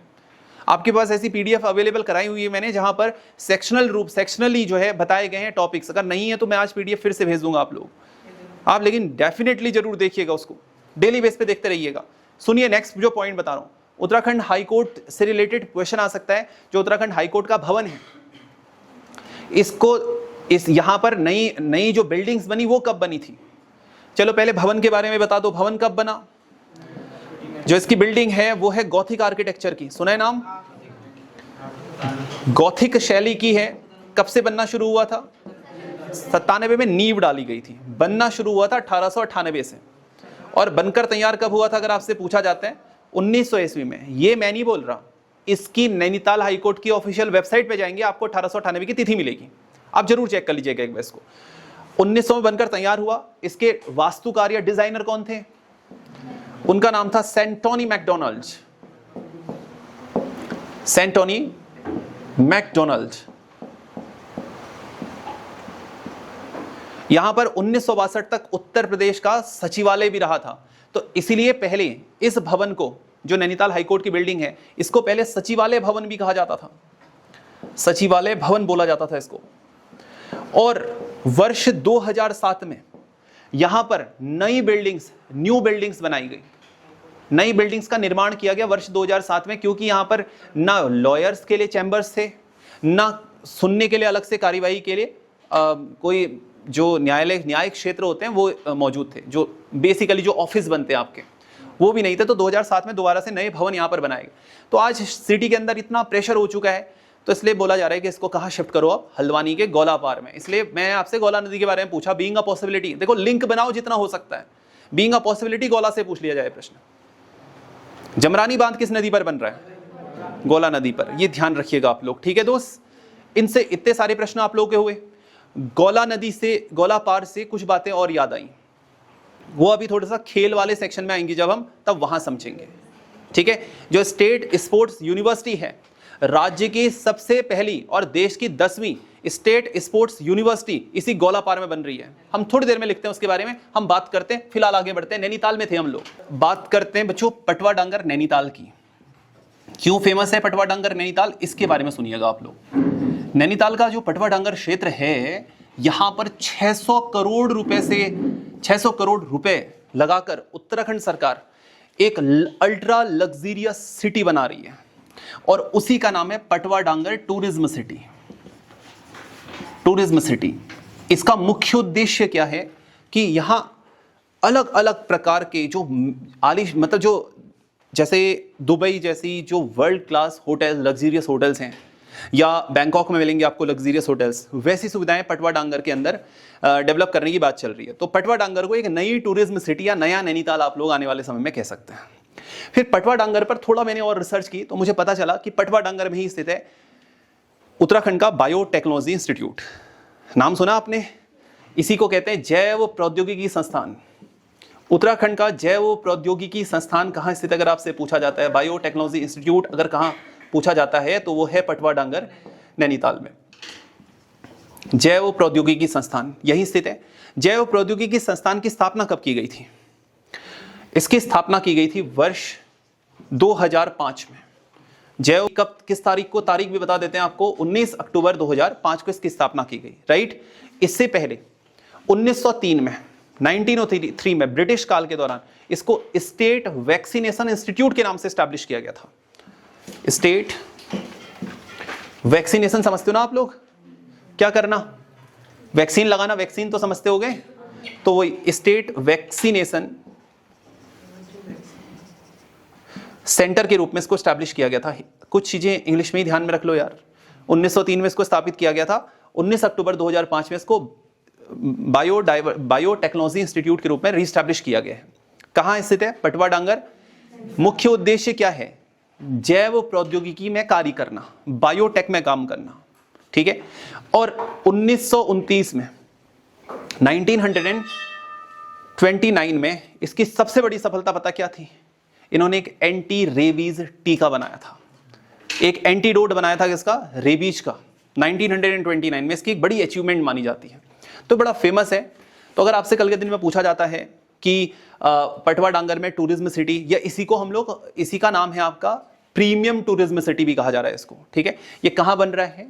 वो हाँ, इस जगह में ही बन रहा है। इसके साथ साथ पटवा डांगर में एक गार्डन भी बन रहा है, इसका नाम है पटवा गार्डन। और इसमें अलग अलग प्रकार की स्पीसीज भारत के अलग अलग हिस्सों से लाकर लाई जा रही है। कुमाऊं यूनिवर्सिटी के द्वारा ये पटवा गार्डन बनाया जा रहा है यहाँ पर। तो पटवा डांगर में ही क्या बनाया जा रहा है दोस्त आपका? पटवा गार्डन, साथ ही साथ पटवा डांगर प्रीमियम सिटी या प्रीमियम टूरिज्म सिटी कह लीजिए, और जैव प्रौद्योगिकी संस्थान भी यहीं स्थित है। कुछ पूछना है तो पूछ लीजिए यहाँ पर से, फिर आगे बढ़ते हम लोग।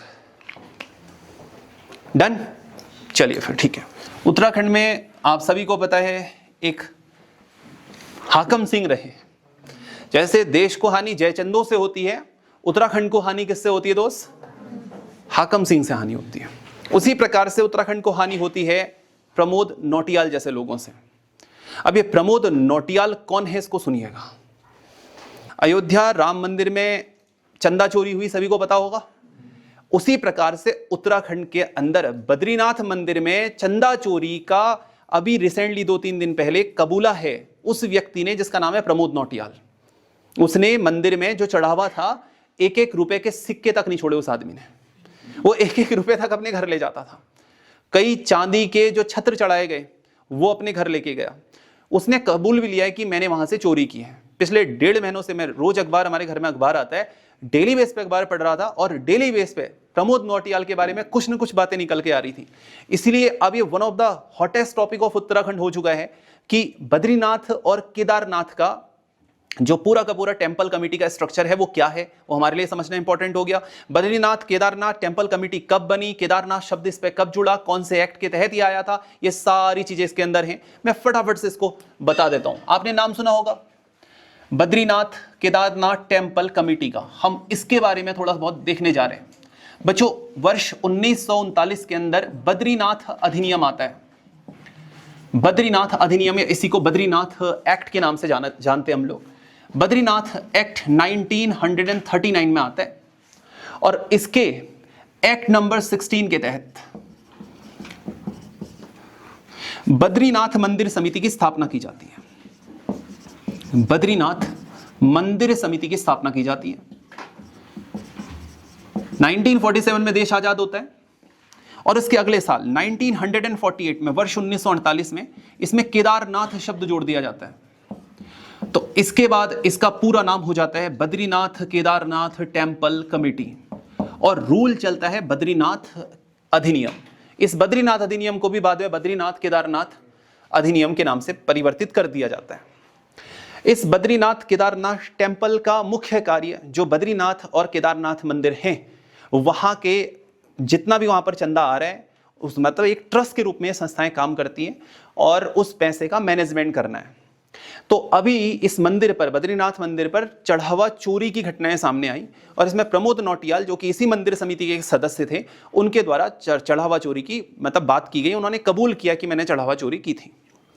तो अब उत्तराखंड सरकार इसको लेकर पूरे राज्यों के जितने भी मंदिरों के ट्रस्ट हैं, जैसे जागेश्वर अपना मंदिर ट्रस्ट है, ऐसे कई सारे कुमाऊं के गढ़वाल के जितने मंदिर ट्रस्ट हैं, टेंपल ट्रस्ट हैं, उन सभी के लिए एक समान एक पूरी व्यवस्था लेकर आ रही है ताकि सभी के रूल्स एंड रेगुलेशंस इक्वल हो सकें। ये मंदिर जो समिति है, इसमें कुल 11 सदस्य थे।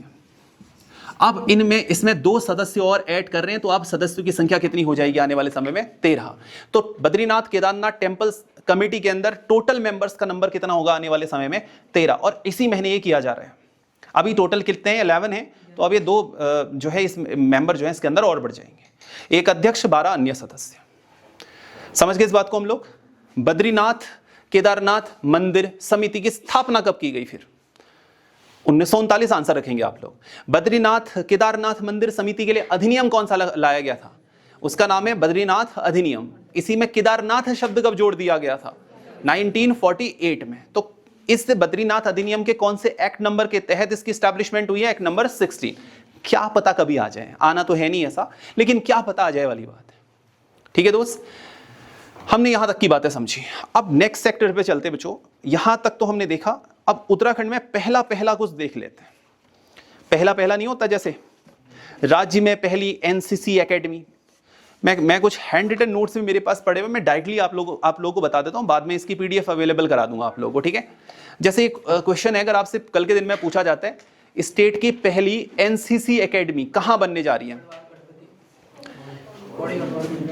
बताइए? ये बनने जा रही है पौड़ी गढ़वाल के गणिया गांव में। ध्यान रखिएगा इसको, पौड़ी गढ़वाल के कौन से गांव?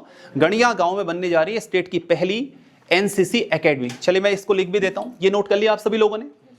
तो बताइए जरा, बद्रीनाथ अधिनियम कब आया था? बद्रीनाथ केदारनाथ मंदिर समिति की स्थापना कब हुई थी? 1939 को ही हुई थी। बस केदारनाथ शब्द इसमें 48 में जोड़ा गया। समिति तो 1939 में ही बनी हुई है, तो क्यों कंफ्यूज कर रही है फिर? अब सुनिएगा, यहां तक तो हमने बातें समझी। तो राज्य की पहली, अगर आपसे पूछा जाता है राज्य की पहली एनसीसी एकेडमी, इसमें 400 बच्चों को प्रशिक्षण मिलने वाला है, ये गणिया गांव पौड़ी गढ़वाल में खुल रही है।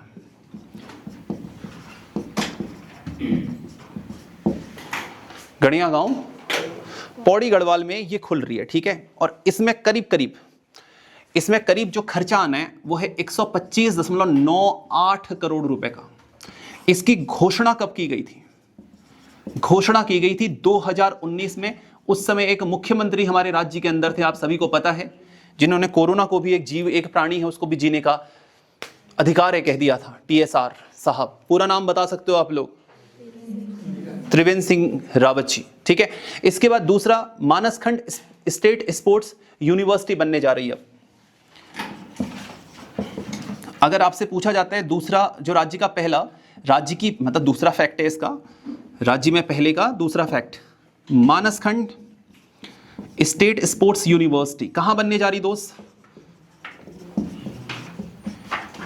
ये उत्तराखंड की तो पहली है, उत्तराखंड की फर्स्ट है, लेकिन हमारे देश की 10वीं स्टेट स्पोर्ट्स यूनिवर्सिटी है, देश की 10वें नंबर की है, और ये बनने जा रही है गोलापार में। तो आप देखेंगे अब हल्द्वानी गोलापार की जमीन के जो रेट है ना, वो आसमान छू रहे हैं। रीजन क्या है इसके पीछे का? इसके पीछे का रीजन यही है क्योंकि ऐसी जगहों में लगातार लोग जो हैं लेना शुरू करते हैं। ठीक है, हाँ जी बच्चे, इसके पहले कुलपति जो बन रहे हैं इस यूनिवर्सिटी के, जो कुलपति हैं उनका नाम है अमित कुमार सिन्हा। अमित कुमार सिन्हा इसके पहले कुलपति हैं, अमित कुमार सिन्हा। ठीक है दोस्त, तो हमने मानसखंड स्टेट स्पोर्ट्स यूनिवर्सिटी देखी। अब इसके बाद अगर आपसे पूछा जाता है राज्य की पहली एविएशन एकेडमी कहां खुल रही है? एविएशन एकेडमी, एविएशन समझते हो आप लोग किसे कहा जाता है? हाँ, उड्डयन अकादमी। तो राज्य की पहली एविएशन एकेडमी जो है ये पराग फार्म उधम सिंह नगर में खुलने जा रही है, यूएस नगर में। राज्य का पहला पिंक पार्क कहां ओपन हुआ है? स्टेट का फर्स्ट पिंक पार्क ये ओपन हुआ है देहरादून में। बेसिकली विमेंस के लिए पिंक पार्क, स्टेट का फर्स्ट पिंक पार्क आपको कहां मिलेगा? यूएस नगर में, मतलब सॉरी देहरादून में विकसित हो रहा है, ठीक है। इसके साथ साथ राज्य की पहली जीआई टैग गैलरी कहां बन रही है? राज्य की पहली जीआई टैग गैलरी, अगर आपसे पूछा जाता है स्टेट की फर्स्ट जीआई टैग गैलरी कहां बन रही है, तो आप ध्यान रखिएगा उत्तराखंड वन प्रशिक्षण अकादमी, फॉरेस्ट ट्रेनिंग एकेडमी, हल्द्वानी में इसकी स्थापना की जा रही है। अकादमी हल्द्वानी में इसकी एस्टैब्लिशमेंट की गई है और यहाँ पर 30 जो हैंडमेड वास्तुशिल्प हैं उनको यहाँ रखा गया है। 30 अलग अलग प्रकार के वास्तुशिल्प या उत्तराखंड के अलग अलग जो उत्पाद होते हैं ना, 30 उत्पादों को यहाँ पर रखा गया, 30 प्रोडक्ट्स को, ठीक है। तो इसी को नाम दिया गया है जीआई टैग गैलरी। अब चलिए एक एक करके जीआई टैग के बारे में बात कर लेते हैं। जीआई टैग कब कब दिया गया है, अगर इस बारे में पूछ लेते, इस बारे में बात कर लेते हैं हम लोग। जीआई टैग गैलरी बनी हुई है कहाँ पे? हल्द्वानी के फॉरेस्ट जो ट्रेनिंग एकेडमी है वहाँ पर, वानिकी प्रशिक्षण संस्थान या वन प्रशिक्षण संस्थान भी इसको कह दिया जाता है। उत्तराखंड के कुल 29 उत्पादों को जीआई टैग मिला हुआ है, 29 प्रोडक्ट्स हैं जिनको जीआई टैग मिला हुआ है। सवाल ये उठता सर जीआई टैग है क्या? बहुत ध्यान से सुनिएगा आप सभी लोग। जीआई टैग, जी और आई, जी फॉर होता है जियोग्राफिकल, आई फॉर होता है इंडिकेशन, भौगोलिक संकेतक कहते हैं इसको। ये भौगोलिक संकेतक किसी विशेष क्षेत्र में उत्पादित होने वाली वस्तुओं पर दिया जाता है। पीछे सुन रहे हैं आप सभी लोग? तो उन सभी वस्तुओं के लिए दिया जाता है जो किसी विशेष क्षेत्र में होती हैं। इस जीआई टैग को दिए जाने के लिए वर्ष 1999 में एक एक्ट लाया गया था जिसका नाम था जीआई टैग एक्ट। और ये जो जीआई टैग एक्ट था वर्ष 2003 से भारत में लागू हुआ। इसको इन्फोर्स कब किया गया दोस्त? 2003 से इसको इन्फोर्स किया गया। 2004 में वेस्ट बंगाल की दार्जिलिंग टी को पहली बार जीआई टैग दिया गया। उत्तराखंड सरकार के द्वारा या उत्तराखंड शासन में जब हरीश रावत जी की सरकार हुआ करती थी, तब वर्ष 2016 में तेज पत्ते को, तेज पत्ता तो सुना होगा आप सभी लोगों ने, तो तेजपात को पहली बार, या तेज पत्ता भी कहते थे, तेजपात भी कह लो आप इसे, तो तेज पत्ते को पहली बार वर्ष 2016 में जीआई टैग मिला था। ठीक, 2021 में फिर 7 अलग अलग उत्पादों को जीआई टैग मिला। दिसंबर 2023 में 18 और उत्पादों को जीआई टैग मिला 2023 के अंदर। 2025 में रिसेंटली बेडू और बद्री गाय को जीआई टैग दिया गया है। हाँ, बेडू और बद्री गाय के घी को जीआई टैग दिया गया है। ठीक है, और इस प्रकार से अब कुल 29 उत्पादों को जीआई टैग मिल चुका है। उत्तराखंड के 29 उत्पादों को जीआई टैग मिल चुका है और यहां पर 30 उत्पाद हैं। तो ये एक उत्पाद जो है वो एक अलग उत्पाद होगा जो जिसको आने वाले समय में हो सकता है जीआई टैग दे दिया जाए। तो हमने राज्य की पहली जीआई टैग गैलरी भी देख ली। कहां स्थित है? नॉर्मल पूछा जाता तो आप क्या आंसर करेंगे? हल्द्वानी में। हल्द्वानी के में भी स्पेसिफिक पूछा जाता तो आंसर क्या होना चाहिए? फॉरेस्ट ट्रेनिंग एकेडमी में, वन या वानिकी प्रशिक्षण अकादमी। ठीक है, इसके साथ साथ नेक्स्ट आता है आप लोगों का, अभी एक राज्य का पहला child and mother care hospital बना है। Child and mother care hospital राज्य का पहला कहां बना है?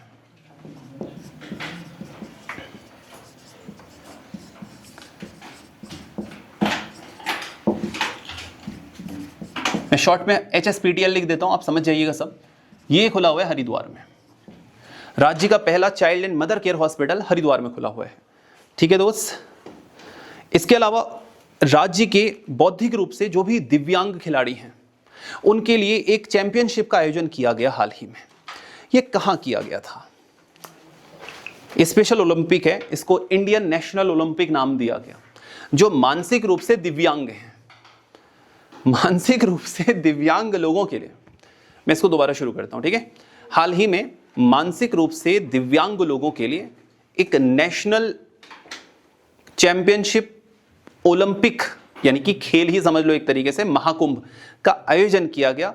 ये किया गया देहरादून में, ठीक है। इसको डायरेक्टली नोट कर लेना, आप लोग अभी लिखने में समय बर्बाद होगा, डायरेक्टली नोट कर लेना। क्या है? स्टेट का फर्स्ट जो कि मेंटली चैलेंज्ड बच्चे हैं उनके लिए नेशनल ओलंपिक, राज्य का पहला दिव्यांग मानसिक रूप से, या इसको ऐसे लिख लो, बौद्धिक रूप से दिव्यांग खिलाड़ियों के लिए स्पेशल ओलंपिक, बौद्धिक रूप से दिव्यांग खिलाड़ियों के लिए पहला जो स्पेशल ओलंपिक है, इसका आयोजन देहरादून में किया गया। और देहरादून में भी कहां किया गया अगर आपसे पूछा जाता है, ठीक है, तो इसका आंसर होना चाहिए आपका देहरादून के हिमाद्री आइस रिंक में। एक जगह पड़ती कोई हिमाद्री आइस रिंक, मतलब कोई ऐसा सेंटर टाइप का होगा कुछ वहां पे, वहां किया गया है, ठीक है।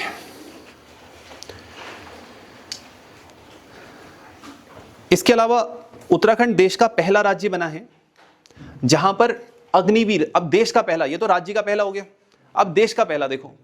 देश के पहले में 2 फैक्ट इस बार जुलाई में आए हैं, जो कि देश का पहला राज्य बना है जहां अग्निवीर सेल बनाई जा रही है।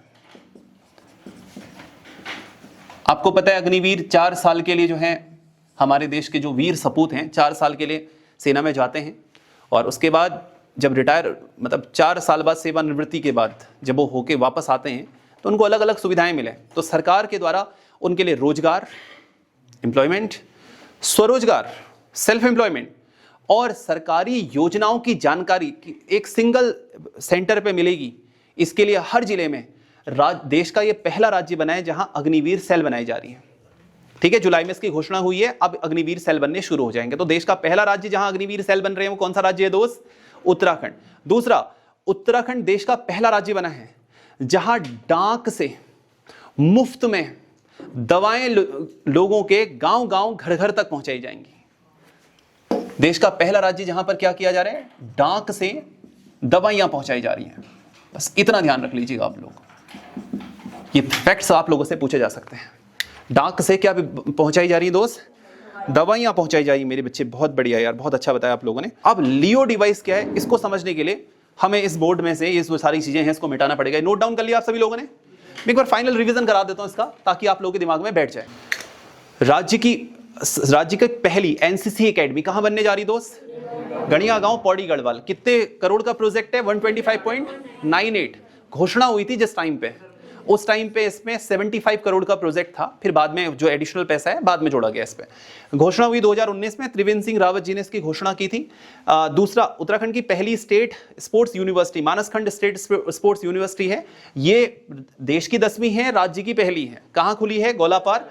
अमित कुमार सिन्हा इसके सबसे पहले क्या बने हुए हैं। इसके अलावा एविएशन एकेडमी, ये एविएशन एकेडमी, ये और साथ ही साथ पायलट प्रशिक्षण केंद्र, पायलट ट्रेनिंग सेंटर भी ये पराग फार्म यूएस नगर में बनने जा रहा है। पायलट प्रशिक्षण केंद्र, इसको भी नोट कर लीजिएगा आप लोग। जो पायलट होते हैं ना, उनको वो दी जाती है, ट्रेनिंग दी जाती है। वो सेंटर भी पराग फार्म यूएस नगर में खुल रहा है। इसके साथ साथ हम लोगों ने देखा था पिंक पार्क देहरादून में खुला हुआ है। साथ ही साथ अब पिंक पार्क क्या है? महिलाओं के लिए सारी सुविधाएं एक जगह में रख दी जाएंगी। साइबर से रिलेटेड और सारी चीजें जो हैं वो सब एक जगह में। नेक्स्ट, जीआई टैग गैलरी कहां खुली? ये मैं आप लोगों को बता दिया। एक और था child and mother care hospital, राज्य का पहला। ये कहां खुला हुआ है? ये खुला हुआ है हरिद्वार में। इसके साथ देश का पहला अग्निवीर सेल खोलने वाला राज्य कौन सा बना हुआ है? देश का पहला जो दवाइयां डाक से पहुंचाता है वो राज्य कौन सा बना हुआ है? तो ये सब कुछ आप लोग ध्यान रखिएगा दोस्त। सरकार के द्वारा जो आपको यूके की गवर्नमेंट मिलेगी, आप सभी को पता है आपदा एक बड़ी समस्या है हमारे देश के लिए। हाँ, हो गई चर्चाएं? ठीक है, आपदा एक बड़ी समस्या हमारे देश के लिए भी और हमारे राज्य के लिए भी। तो उत्तराखंड सरकार अभी खरीदने जा रही है LEO device. Very good. LEO device, L for low earth orbit. देखो, ये हमारी पृथ्वी। अब तुम्हें पता ही है पृथ्वी वैसे गोल नहीं है, तो मेरा गोल वैसे भी नहीं बनेगा। यहां से 100 किलोमीटर ऊपर जाओगे, 100 किलोमीटर से लेकर 2000 किलोमीटर की ऊंचाई तक हम लोग इस एरिया को कहा जाता है आपका लो अर्थ ऑर्बिट। यहाँ पर कोई अगर सैटेलाइट है तो लो अर्थ ऑर्बिट में स्टैब्लिश्ड है, ठीक है। तो यहाँ कई सारी सैटेलाइट्स घूमती हैं। उत्तराखंड सरकार ने क्या किया, अभी आपने वर्ल्ड बैंक का नाम सुना है बच्चों? वर्ल्ड बैंक ने उत्तराखंड के लिए एक प्रोजेक्ट शुरू किया और उस प्रोजेक्ट का नाम है यू प्रिपेयर। ये उत्तराखंड पीसीएस मेंस की तैयारी के लिए, या उत्तराखंड पीसीएस की जो तैयारी कर रहे हैं बच्चे, मेंस की राइटिंग में इस बार ये आ सकता है, क्योंकि ये काफी चर्चा में रहा है। आपदाओं से बचने के लिए वर्ष 2023 के अंदर यू प्रिपेयर नाम से एक प्रोजेक्ट शुरू किया गया और इसमें कहा गया कि जो भी आपदा प्रवण क्षेत्र हैं या आपदा से प्रभावित क्षेत्र हैं, यहां पर हम उन लोगों के लिए सुविधाएं उपलब्ध कराएंगे ताकि जल्दी से जल्दी आपदाओं से निपटा जा सके। इसके लिए वर्ल्ड बैंक ने 1480 करोड़ रुपए का यह प्रोजेक्ट रखा। Uttarakhand disaster preparedness and resilience की फुल फॉर्म है। इसका मुख्य उद्देश्य है उत्तराखंड में जो भी आपदा आएगी उस आपदा से शीघ्र अतिशीघ्र निपटना। और इसके लिए कितने करोड़ का प्रोजेक्ट रखा गया आपका? 1480 करोड़ रुपए वो वर्ल्ड बैंक ने इस योजना के तहत उत्तराखंड सरकार को दिए हैं। उत्तराखंड सरकार इसी यू प्रिपेयर प्रोजेक्ट को आगे बढ़ाते हुए एक लियो डिवाइस खरीदने वाली है। इसमें क्या होगा सुनना, ये बड़ी इंटरेस्टिंग स्टोरी है। मान के चलो आपका एक गांव है यहां पर, और इस गांव में बच्चों क्या देखने को मिलता है कि आपदा आ गई, क्लाउड बर्स्टिंग हो गई, बादल फट गया। ईश्वर ना करे, भगवान ना करे, हमारे इष्ट देवता ना करें कभी किसी भी हमारे गांव में, घरों में कभी भी किसी के साथ ऐसा हो, लेकिन मान के चलो अगर हो गया, ऐसी अनहोनी हो गई, तो ऐसी कंडीशन में जितनी जल्दी हो सकता है Uttarakhand state disaster management authority, आपने नाम सुना होगा यूएसडीएमए का, Uttarakhand state disaster management authority, ये क्या करेगा, ये यहां जाके इस गांव में लो अर्थ ऑर्बिट डिवाइस लगा देगा। ये लो अर्थ ऑर्बिट डिवाइस मात्र 20 किलो के वेट का है, 20 केजी वेट वाला है, क्योंकि किसी भी जगह में अगर क्लाउड बर्स्टिंग होती है तो उस एरिया की नेटवर्क कनेक्टिविटी पूरी तरह खत्म। नेटवर्क कनेक्टिविटी का मतलब क्या है? रोड खत्म, मोबाइल कनेक्टिविटी पूरी तरह खत्म, इंटरनेट पूरी तरह बंद, इलेक्ट्रिसिटी पूरी तरह बैन। अब वहां के लोग कनेक्ट भी करना चाहें तो कैसे करेंगे? उत्तराखंड राज्य की सबसे बड़ी प्रॉब्लम क्या रही है? मैं पीसीएस के इंटरव्यू में था इस बार, तो उस टाइम पे भी मुझसे ये कुछ क्वेश्चंस पूछे गए थे, डिजास्टर मैनेजमेंट को आप कैसे मैनेज करेंगे। तो उस समय की मैं आपको बात बताता हूं। मैं जब इस पर रिसर्च किया हुआ था तो उस टाइम मुझे ये पता चला, देखो अगर हम लोग राज्य पलायन आयोग की रिपोर्ट देखें तो सारा युवा बाहर चला गया। गांव में कौन है? गांव में रह गए हैं बूढ़े लोग। मान के चलो एक आपदा आती है, सारा नेटवर्क ध्वस्त हो गया, बूढ़े लोग तो फंस गए, ना रोड रही ना ही कनेक्टिविटी रही, वो कांटेक्ट किससे करेंगे? इसलिए उत्तराखंड सरकार ने इस चीज को देखते हुए हेली सेवाएं भी शुरू की हैं, ताकि जितनी जल्दी हो सके हम लोग हेली सेवाओं से उन लोगों को वहां से निकाल सकें, उनको वहां से बचा सकें। केदारनाथ आपदा में कितना भयानक बवाल हुआ आप सभी को पता ही है। तो उत्तराखंड सरकार इस चीज से काफी कुछ सीखी है। अब क्या है, फिर भी कनेक्टिविटी हम चाहते हैं गांव से संपर्क हो। उस गांव से संपर्क करने के लिए जल्द से जल्द उत्तराखंड सरकार कहा जा रहा है कि यूएसडीए में जाएगा और ये 20 किलो का डिवाइस वहां पर सेट कर देगा। ये 5 मिनट के अंदर, विद इन 5 मिनट्स, ये लियो डिवाइस ये 100 से 2000 किलोमीटर के बीच में स्थापित कोई सैटेलाइट से कनेक्ट होगा, मोबाइल कनेक्टिविटी और साथ ही साथ जो इंटरनेट कनेक्टिविटी है उसी वक्त रिस्टोर कर दी जाएगी। तो ये बेस्ट एक प्रोजेक्ट है। उत्तराखंड सरकार अब इसको इंप्लीमेंट करने जा रही है, इसको खरीदने जा रही है। करीब 200 करोड़ रुपए का इसमें प्रोजेक्ट है। तो कई सारे डिवाइस ऐसे खरीद के सरकार अलग अलग जगहों में, मतलब जो यूएसडीए में है वो अलग अलग जगहों पर स्थापित करेगी। समझ पाए आप कहानी? ओके। इसके अलावा अगर आपसे पूछा जाता है उत्तराखंड डिजास्टर मैनेजमेंट एक्ट कब आया था बताओ? एनडीए में भी आया था, नेशनल डिजास्टर मैनेजमेंट जो एक्ट था वो भी 2005 में आया था। Uttarakhand state disaster management act जो है वो भी 2005 में आया। उसके तहत यूएसडीएमए की स्थापना की गई है। कब की गई? राज्य आपदा प्रबंधन प्राधिकरण की स्थापना। राज्य आपदा प्रबंधन प्राधिकरण भी 2005 में ही बना है, जबकि राज्य आपदा संकट बल ये कब बना था?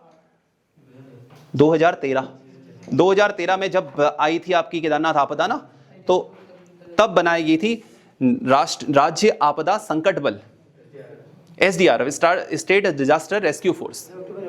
हाँ 9 अक्टूबर 2013, लो 9 ऑफ 2013 को। USDMA 11 नवंबर 2005 को बनी है। राज्य आपदा प्रबंधन प्राधिकरण की स्थापना 11 नवंबर 2005 को हुई है और ये नोडल एजेंसी है यू प्रिपेयर नाम के प्रोजेक्ट की, जिसको कौन चला रहा है? जिसको चला रहा है वर्ल्ड बैंक। और उसके तहत उत्तराखंड राज्य में जो भी आपदाएं आती हैं, उस उत्तराखंड राज्य आपदा एवं लचीलापन के तहत उसने 1480 करोड़ दिए हैं और वही अब खरीदने वाले हैं लो अर्थ ऑर्बिट डिवाइस, जिसका वजन 20 किलो का है और 5 मिनट में पूरा सेटअप हो जाएगा इसका। यही तो बातें समझी हम लोगों ने अभी तक। अब कुछ अंतिम बिंदुओं की तरफ आते हैं मेरे बच्चे। उत्तराखंड निवेश एवं आधारिक संरचना विकास बोर्ड, संरचना विकास बोर्ड,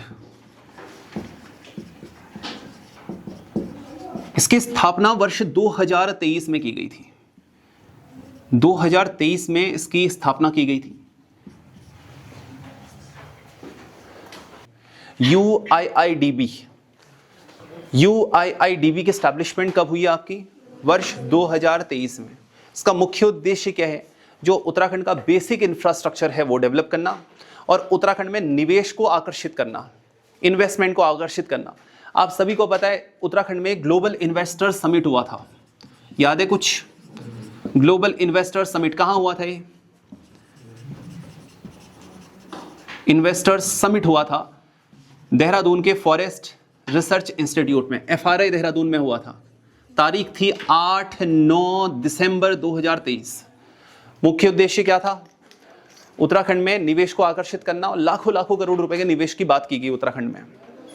2025 में रुद्रपुर में भी ऐसा ही कुछ इनिशिएटिव लिया गया, लेकिन एक ग्लोबल इन्वेस्टर समिट नहीं था। इसमें देश के अलग अलग उद्योगपतियों को लाया गया। ये UIIDB क्यों इस समय चर्चा में है? ये चर्चा में इस समय इसीलिए मेरे बच्चों, क्योंकि अभी उत्तराखंड सरकार के द्वारा, मतलब या ये कह सकते हैं अभी UIIDB नामक जो संस्था है, ये हरिद्वार रीजन के अंदर, क्योंकि कुंभ मेला शुरू होने वाला है 14 जनवरी से, हरिद्वार, देहरादून और अलग अलग क्षेत्रों में, उसके आसपास से सटे इलाकों में अलग अलग तरीके से बिल्डिंग्स, रोड्स का कंस्ट्रक्शन कर रहे हैं। और इसकी जिम्मेदारी किसको दी गई है? UIIDB को दी गई है। इसलिए ये UIIDB नामक संस्था जो है बड़ी महत्वपूर्ण हो चुकी है और इसके बारे में प्रश्न आपसे बनेंगे आने वाले समय में। अभी हाल ही में कुछ बॉक्सर्स, फीमेल बॉक्सर जो है काफी फेमस रही हैं। सबसे हम कुछ स्पोर्ट्स विमेन की बात कर रहे हैं। सबसे पहली है आरती धारियाल। आरती धारियाल के बाद दूसरी का नाम है निकिता चंद। निकिता चंद अल्मोड़ा के SSJ यूनिवर्सिटी से पढ़ती निकिता चंद। और तीसरी है काजल फरसवाण। इन तीनों का संबंध किस खेल से है? काजल फरसवाण, इन तीनों का संबंध है बॉक्सिंग से। और तीनों लड़कियों ने बड़ा कमाल किया इस टाइम पे। ठीक है दोस्त, जैसे ये आरती धारियाल है, इन्होंने अभी एक गोल्ड बेल्ट बॉक्सिंग प्रतियोगिता हुई थी रोमानिया में। रोमानिया में एक बॉक्सिंग प्रतियोगिता में, सिंपल समझ लो, एक बॉक्सिंग चैंपियनशिप हुई थी रोमानिया के अंदर। इन्होंने वहां पर गोल्ड मेडल जीता है। किस मैडम ने? आरती धारियाल। उत्तराखंड में अभी हाल ही में मुख्यमंत्री जी ने इनको सम्मानित भी किया है। ये तीनों लड़कियों को सम्मानित किया है, इसलिए ये प्रश्न बड़ा इंपॉर्टेंट हो गया है। इसके अलावा ये दोनों लड़कियों ने, निकिता चंद और दूसरी कौन सी आपकी? काजल फरसवाण, इन्होंने अभी एशियन बॉक्सिंग चैंपियनशिप हुई थी इंडोनेशिया में। कहां, कौन सी चैंपियनशिप? एशियन बॉक्सिंग चैंपियनशिप हुई थी। ये कहां पे हुई है आपको पता होना चाहिए? इंडोनेशिया में हुई थी। इन दोनों लड़कियों ने यहां पे सिल्वर मेडल जीता है। निकिता चंद ने 60 kg पे सिल्वर मेडल जीता है और काजल फरसवाण ने 65 kg पे ये मेडल जीता हुआ है। ठीक है, तीन लड़कियां इस टाइम पे काफी न्यूज में रही हैं, इसलिए इनको ध्यान रख लीजिएगा। और एग्जाम में जो है ये प्रश्न आप लोगों का हो सकता है कल के दिन में पूछ लिया जाए। गुड ग्लोबल समिट हुआ, AI फॉर गुड